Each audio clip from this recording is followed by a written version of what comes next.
જો અહીંયા અત્યારે એ આમાં પાણીમાં કમ્પ્લીટ આ ધોવાઈ ગઈ ભાજી. હા કમ્પ્લીટ ચોંટે બોટે નહીં અને બફા હેરકી એક બે વખત બફા થયો ત્યારે ધ્યાન આપો તો વાંધો ન આવે. અને મિત્રો અત્યારે ડુંગરમાં જોવા મળતી હોય છે અમુક અમુક રોડ ઉપર તે જોવા મળતી પણ બહુ મોંઘી છે. માર્કેટમાં લેવા જાવ તો લગભગ હોની 250 ગ્રામ આપતા હોય છે. કાથરોડમાં લોટ બાંધી છે, લોટનો ડબ્બો આવી ગયો છે એટલે મારે નથી બાંધવાનો લોટ. હા એમાં નાખી દીધું લસણવાળું મરચું. હવે એને હલાવીશું આપણે એટલે મરચું બરચું સડી જાય અને કમ્પ્લીટ થઈ જાય. અમે તો આ રીતે બનાવતા હોઈએ છીએ. પતંગની હળિયું નહીં છે આ ઉમંગ કે અમારે ઉમંગ અમારે કહે કે પતંગની હળિયું છે ને એની આ ટોપલી છે એ છે રોટલો મેકવાની છે આ ટોપલી. પણ મિત્રો આમાં એક સારું રહે જાઓ આ રોટ કે તો તમે ચિકન પછી ખાવી તો મારા આવજો ડુંગરમાં મીણવા. હાલો મિત્રો રસોઈ શોમાં તમારું સ્વાગત છે. કારણ કે આજે આપણે બનાવવાની છે વાસેટીની ભાજી. તો કઈ રીતે બને છે એ આપણને જ ખ્યાલ નથી પણ આપણે બનાવીએ જોઈએ. આ છે તે અમારું રસોડું છે એટલે કિચન. જો આ રીતે છે અને અત્યારે જો અહીંયા તેલમાં લસણની કળીઓ પકડવા મળે છે અને વાસેટીની ભાજી બનાવે કઈ રીતે એ બધું જોઈએ. તો જો અહીંયા છે ત્યાં ભાજી છે અને ધોવાની છે. હજી પાણી નાખેલું છે અને પેલા વાસેટીને ફૂલ વીણી લીધા છે કમ્પ્લીટ. અને હવે જો આ ધોઈ રહ્યા છે. વાસેટીની ભાજી સાફ સફાઈ કરી નાખે જેથી કરીને કચરું બસરું હોય કાંઈ જીવજંતુ હોય તો સાફ સફાઈ થઈ જતું હોય છે. આ રીતે હવે આપણે વાસેટીની ભાજી બનાવવાની હોય છે. જો અહીંયા અત્યારે એ આમાં પાણીમાં છે કમ્પ્લીટ આ ધોવાઈ ગઈ ભાજી.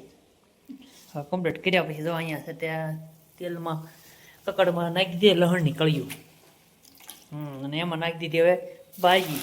અમે આ રીતે વઘાર કરતા હોઈએ છીએ, ભાજી વઘારીને બનાવતા હોઈએ છીએ. તો હવે આને તેલમાં કકડવા દેવાની છે. હવે આ રીતે તેલમાં બફાઈ જાય વાસેટીની ભાજી જ્યાં સુધી બફાય ત્યાં સુધી એને એમ કકડવા દેવાની બફાવા દેવાની અને ધીમા તાપે ધીમો ગેસ રાખીને બફાવી એટલે જેથી કરીને તળીએ દાજે ને એને બે કામ થાય. તો સરસ મજાની વાસેટીની ભાજી છે અને બહુ મુશ્કેલી છે વીણવી તે ચોંટે બોટે નહીં અને બફા હેરકી એક બે વખત બફા થયો ત્યારે ધ્યાન આપો તો વાંધો ન આવે. અને મિત્રો અત્યારે ડુંગરમાં જોવા મળતી હોય છે અમુક અમુક રોડ ઉપર તે જોવા મળતી પણ બહુ મોંઘી છે. માર્કેટમાં લેવા જાવ તો લગભગ હોની 250 ગ્રામ આપતા હોય છે. તો આ તો અમારે જ્યાં ભઠ્ઠામાં કામે આવતા ને તે મહાન માસી આપણે વિડીયો વખત જોયો છે આપણામાં એનો ફોન આવ્યો મને કે નરેશભાઈ ક્યાં હું ભઠ્ઠે મને કે આવો તો વાસેટીની ભાજી છે તો હું આવું તમને દેવા આવ્યા ભઠ્ઠે. અને પછી હું આવ્યો તળાજે એટલે અહીંયા આવીને આપણે બપોર થઈ ગયા એટલે બનાવી નાખી વાસેટીની ભાજી. આજ તો આપણે વાસેટી તાજી એટલે બનાવી નાખી વાસેટીની ભાજી અને રોટલા. તો મિત્રો તમે કઈ રીતે બનાવો છો જરૂરથી કોમેન્ટ કરજો. અમે તો આ રીતે બનાવીએ છીએ અને આ રીતે બફાવા દઈએ છીએ. હવે કમ્પ્લીટ થઈ ગયા પછી તમને બતાવું પછી. અને બાજુમાં જો રોટલાની તાવડી મેકાઈ છે. કાથરોડમાં લોટ બાંધી નાખ્યો છે, લોટનો ડબ્બો આવી ગયો છે એટલે મારે નથી બાંધવાનો લોટ. હા તો કોણ કોણ મિત્રો વાસેટીની ભાજી ખાઈ લીધી છે એ તો કોમેન્ટ કરજો. અને અમે આગળ ખાવાના છીએ તો વિડીયોમાં બન્યા રહેજો. સંપૂર્ણ માહિતી વાસેટીની ભાજી કઈ રીતે બને છે એ માહિતી આપશું. અને લાઈક શેર અને સબસ્ક્રાઈબ કરવાનું ભૂલતા નહીં. હવે એમાં મીઠું નાખી દીધું છે હારો બફાઈ જાય ને એમ. અને રોટલામાં તે મીઠું નાખી દીધું પાણીમાં. પછી રોટલા બનાવાય ને નહીં તો મોળા થાય પાછા. પછી ક્યારેક ભાખરીમાં મીઠું ઓછું હોય ને માથે ભભરાઈ દીધું હાલે પણ રોટલામાં ન હાલે. રોટલામાં એ મોળો લાગે. ને ઘણા લોકો વાસેટીને ભાજીના પાંદડા હોતી બનાવતા હોય છે. તો આ ફૂલ જ હોય આના તો ફૂલની બનાવવાની હોય બરાબર છે. પાંદડા એ રીતને ફૂલ જ આવે કે નહીં આપણે એ ફૂલની આખા બધા ફૂલના લોટકા હોય કે નહીં એની ભાજી બનાવવાની હોય. તો ઘણા પાંદડા હોતી નાખી દેતા ઘણા વિડીયો જોઈએ તો પાંદડા હોતી ભાજી આવતી હોય છે. તો ઘણા વાસેટીનું શાક બનાવે છે મિત્રો. તે શાક કઈ રીતે બની જરૂરથી કોમેન્ટમાં કરી દેજો. શાક જે બનાવતા નહીં તો શાકમાં એવું હોય કે ડુંગળી ટમેટા ને એવું બધું ગ્રેવી કરીને એમાં નાખી દેતા હોય છે એટલે શાક બની જાય. અને ખરી વાત તો એ છે કે મિત્રો આ તંદુરસ્ત માટે બહુ સારામાં સારી. કારણ કે આનું વર્ષમાં એક જ વખત ચોમાસો શરૂ થાય ને ત્યારે 15 મહિનો જોવા મળે. પછી વાસેટીની ભાજી જોવા ન મળે બરાબર. પછી ઉનાળો હોય ચાળો તમે માગો એટલે ક્યાંય મળે નહીં. કદાચ 5000 રૂપિયા આપો ને કિલા તો વાસેટીની ભાજી જોવા ન મળે. આવું છે અમુક કુદરતી જે બને છે ને એ સમય હોય ત્યારે જ બને છે એ પછી બનતું નથી. એટલે અમુક અમુક જે છે તે હજી કુદરત સિવાય બનતું નથી. આ કુદરતી જ કહેવાય. આપણે જે કાંઈ થાય ને તમે વાસીટી વહેલો વાવી ને ઉનાળામાં ન ઉગે, ગમે એટલી મહેનત કરી લો ઉગે નહીં. આપણે જવાનું ઉપલું ઢાંકણ કહેવાય ને ખોલી નાખ્યું, પણ હજી અંદર ચડે છે જો, અને આપણે બફાઈ રહી છે. હજી થોડુંક પાણી છે, કારણ કે આ પાણી મેં ક્યાંક નહીં ગઈ એટલે બફાઈ રહી છે. આ રીતે હલાવી નાખીએ એટલે પછી વાંધો ને હાવ બફાઈ જાય. પછી એમાં બધો મસાલો ઉમેરવાનો હોય. ઘણા સાઈસમાં બાફતા હોય છે, તો જેને જે પ્રમાણે અનુકૂળ પડે એ પ્રમાણે ભાજી બનાવતા હોય છે. એમાં નાખી દીધું લસણવાળું મરચું. હવે એને હલાવીશું આપણે એટલે મરચું બરચું ચડી જાય અને કમ્પ્લીટ થઈ જાય. અમે તો આ રીતે બનાવતા હોઈએ છીએ. જો એમાં ધાણા જીરું નાખી દીધું છે, પછી મીઠું તો પહેલાં નાખ્યું છે, એમાં હિંગ બીંગ બધું નાખી કરી નાખીએ કમ્પ્લીટ. પછી આ રીતે અમે ભાજી બનાવી છે. આગળ કમ્પ્લીટ થઈ જાય એટલે તમને બતાવું. પછી ડાયરેક્ટ ભાણામાં જ આવે છે પીરસવાનું રહે. હળદર નાખવાની છે થોડીક બાકી, થોડીક હળદર નાખી દીધી છે. હલો,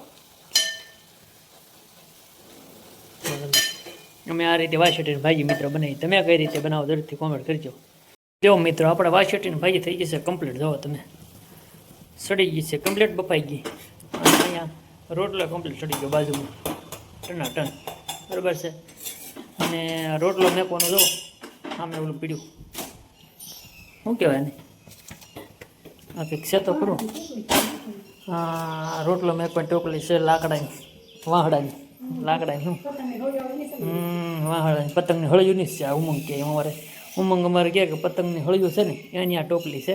એ છે રોટલો મેકવાની છે આ ટોપલી. પણ મિત્રો આમાં એક સારું રહે, જાઓ આ રોટલો આપણે કદાચ મેકતા હોય થાળીમાં કે એમાં તો ઓહાપ મારી જતો હોય, આમાં ઓહાપ ન મારે અને રોટલો એવો ને એવો રહે અને સારું રહે. પછી કોઈ ફાઈબરનો પાટલો હોય એની ઉપર મેકતા હોય તો એનું કદાચ આપણે પ્લાસ્ટિક ઓગળી સોંટવા ઓગળે જ નહીં, પણ આમ ઓગળે જેવું બને સોંટવા કરે, પછી શરીરને નુકસાન ન કરે ઓહાપના હિસાબે. કારણ કે રોટલાને ઓહાપ વળવા નથી એટલે પહેલાં તો થાળી મેકતા તેનો કાંટ ન સળે અને પ્લાસ્ટિકમાં મેકતા હોય તેનો ફાઈબરનો ઓલો ન થાય એટલે નુકસાન ન કરે. ને આવું હોય તો સારું રહે. જોવા તમે સરસ મજાનો રોટલો છે અને આ ગરમાઈ રોટલો છે, ફૂલ ગરમ છે ભાઈ. વાસેટીની ભાજી તો મિત્રો કમ્પ્લીટ થઈ ગઈ છે. રોટલા ઘડાઈ ગયા છે. હવે છોકરા વાટે છે, છોકરા નહીં છો આવે, 1 વાગી ગયો છે, 1:10 આવે છે છોકરા. ત્યારે હાર હોઉં જમી લઈ, બપોરનું જમવાનું કરી લઈ અને વાસેટીની ભાજીને છોકરાને ખવડાવી એટલે એ રાજી થઈ જાય. તો વિડીયોમાં મિત્રો બન્યા રહેજો, લાઈક શેર અને કોમેન્ટ કરવાનું ભૂલતા નહીં અને સાથ સપોર્ટ દેતા રહેજો આવીને આવી રીતે મિત્રો. જય માતાજી. હાલો બપોરે પાછા જમવા ટાઈમે મળી. આપણે બે ગયા છે જમવા, છોકરા આવી ગયા છે જો, અને આવતા પકડી લીધો ફોન હાથમાં. બીજું કાંઈ ધંધો મેં તો જલ્દી કોમેન્ટ કરી દીધો અમારે આની વિશે. ફોન ને એવું જોયા કરે કાંઈ આવડતું ફોટ છે. અને અમારે ઉમંગભાઈ છે એ હોશિયાર છે અને આપણે વાસેટીની ભાઈ આવી ગઈ ભણાવ જો હાલો ઉપાડી. હા સાસ સિઝનની પહેલી વરસાદ તો શરૂ છે મિત્રો. જો મિત્રો હારો જો રાયતા પણ છે, મરચાના રાયતા છે. કોણ મિત્રો આવ્યા રીતે રાયતા બનાવીને ખાય છે મરચા, કોમેન્ટમાં લખી નાખજો. હવે મિત્રો આપણે શરૂ કરી દઈએ વાસેટીની ભાજી ખાવાનું, કારણ કે છોકરા આવી ગયા છે, છોકરા હવે ભણવા ગયા છે, બધા શરૂ કરી દીધું ખાવાનું. ઉમંગ ગમે ને બેઠું. હા જો અમારે ઉમંગ જો વાસેટી ભાઈ તને કેમ મજા આવી હે, કેમ લાગી બોલ તો કરો. મસ્ત છે તે ખાધી હતી કે વખત ઓણની સિઝનમાં હે, ચોમાસાની પહેલી વેલી છે ને હે, તો બધા મિત્રો કહી દે કેવી લાગી એમ તને કેવી લાગી. હા એમ મને મસ્ત લાગી છે. તમે પણ મિત્રો બનાવજો વાસેટી ભાજી. વાસેટી ભાઈ ખાવી હોય તો ડુંગરમાં આવજો મીનું મારી હારે. કેતો ખરો કેતો તમે વાસેટીની ભાજી ખાવી તો મારા દાદા આવજો ડુંગરમાં મીણવા.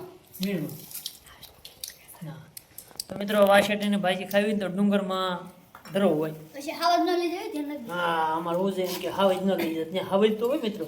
વાસેટીની ભાજીના દર્શન થાય, હાવજના દર્શન થયા એટલે વાસેટીની ભાજી કારક ભારે પડી જાય ડુંગરમાં જાવ તો.